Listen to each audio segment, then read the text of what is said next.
এয়া হ'ল আমাৰ ডিজিমেট মোবাইল হোল্ডাৰ। এইটো আমি শ্বপক্লুজৰ পৰা লৈছোঁ 128 টকাত, সকলোতকৈ একেবাৰে কম দামত, কিন্তু হোল্ডাৰটো সকলোতকৈ ভাল। বাইকৰ চাবিৰে আমি এইটো খুলি আছোঁ, চাওক, কাৰণ ইয়াৰ ভিতৰত কিবা আছে নে নাই মোৰ সন্দেহ হৈছে, যাৰ কাৰণে বস্তুটো পোৱাৰ লগে লগে আমি তাতে আনবক্সিং কৰিবলৈ লৈছোঁ আৰু আমি তাতে এই ভিডিঅ' ক্লিপটো আমি শ্বুট কৰিছোঁ।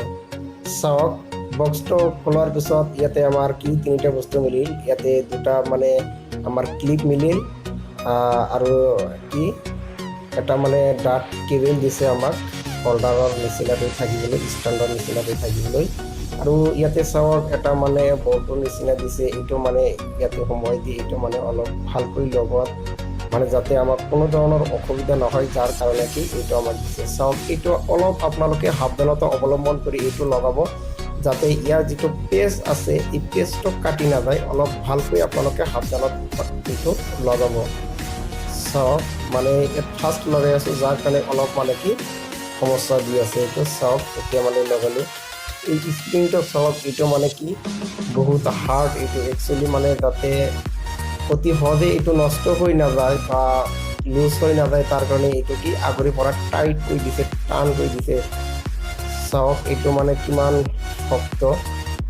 এইটো আমি অলপ কি দীঘল কৰি লওঁ, লোৱাৰ পিছত চাওক এইটো কিমান টান। তো এইটো এৰাৰ পিছত চাওক, ইভিনে কি আমাৰ কি কৰিব লাগিব, এইটো মানে যিকোনো মেচ কেবল বা আপোনাৰ বেডত আপোনালোকে কি এইটো লগাব পাৰিব। আৰু আনটো মূলত আপোনালোকে কি কৰিব, আপোনাৰ যি মোবাইল আছে সেই মোবাইলটো আপোনালোকে লগাব। এইটো এনেকুৱা এটা বস্তু যে আপোনালোকে শুই কিনেও মোবাইলত যিকোনো চিনেমা বা ভিডিঅ' আপোনালোকে চাব পাৰিব আৰু যিকোনো ফালে এইটো আপোনালোকে ঘূৰাব পাৰিব। চাওক, এইটো কেনেকৈ লগাব। তো বন্ধুসকল, এইটো আপোনালোকে প্ৰথমে কি কৰিব, মোবাইলৰ যিটো বেক চাইড আছে সেই বেক চাইডটো সেই ইফালে পিছফালেদি এইটো এনেকৈ লগাব। লগোৱাৰ পিছত চাওক, আপোনালোকে মানে এইটো যদি আপোনাৰ যি বেড আছে, চাওক বেডৰ ফালে যদি আপোনালোকে এইটো ল'ব বিচাৰে, তেন্তে আপোনাৰ এইটো অলপ ঘূৰাই দিব লাগিব। চাওক, ইয়াতে আপোনালোকে কি ভিডিঅ' শ্বুট কৰিব পাৰিব, ইয়াতে আপোনালোকে কি ফটো তুলিব পাৰিব আৰু যিকোনো ধৰণৰ বস্তুৱে আপোনালোকে ইয়াৰ পৰা শ্বুট কৰিব পাৰিব। কিন্তু কেবলটোৰ এটা সমস্যা কি, এই কেবলটো অলপ মানে আপোনাৰ অলপ কি মানে লৰি থাকে, অলপ জোগাৰি থাকে। চাওক, আমি ক্লিয়াৰলি মানে ইয়াতে পিকচাৰ চাই আছোঁ।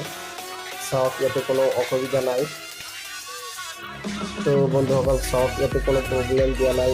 আপুনি যদি ইচ্ছা কৰে এইটো মানে ঘূৰাই নি কিনে আপোনাৰ যিফালে বেড আছে আপুনি য'ত শুই থাকে, শুই কিনে যদি আপুনি কোনো ছবি বা চিনেমা দেখিবলৈ ইচ্ছা কৰে বা মন কৰে, তেন্তে আপুনি মানে বেডত শুই থাকি এইটো মানে কি ইয়াৰ পৰা আপোনালোকে চিনেমা চাব পাৰিব।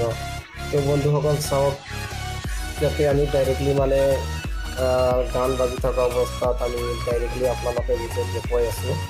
আমাৰ আনবক্সিংটো ইমান ভাল নহয়, কাৰণ চাওক, আমি প্ৰথমে আপোনালোকক কৈছোঁ যে জাষ্ট আমি মানে এইটো পোৱাৰ লগে লগে তাতেই আমি আনবক্সিং কৰিবলৈ লৈছোঁ, যাতে ইয়াৰ ভিতৰত কোনো মানে বস্তু নাথাকিলে বা কিবা সমস্যা থাকিলে বা যদি কিবা শিলগুটি ইয়াৰ পৰা ওলায়, এইটো আমাৰ সন্দেহ হৈছিল, যাৰ কাৰণে আমি তাতে গাড়ীৰ চাবি বা বাইকৰ যিটো টায়াৰ আছে সেই টায়াৰ আমি এইটো খুলিছোঁ, আনবক্সিং কৰিছোঁ। তো চাওক, ইয়াতে আমি এইটো ঘূৰাই দিছোঁ। এতিয়া যদি আমি ইচ্ছা কৰোঁ যে ইয়াতে মানে শুই কিনে আমি মানে দেখিবলৈ ইচ্ছা কৰিম, তো আমি শুই কিনে ইয়াৰ পৰা আমি ছবি ভিডিঅ' বা যিকোনো বস্তু দেখিব পাৰিম। তো বন্ধুসকল চাওক, আপোনালোকেও এইটো ল'ব পাৰে, মোৰ মতে এইটো ভালেই আছে। Thank U.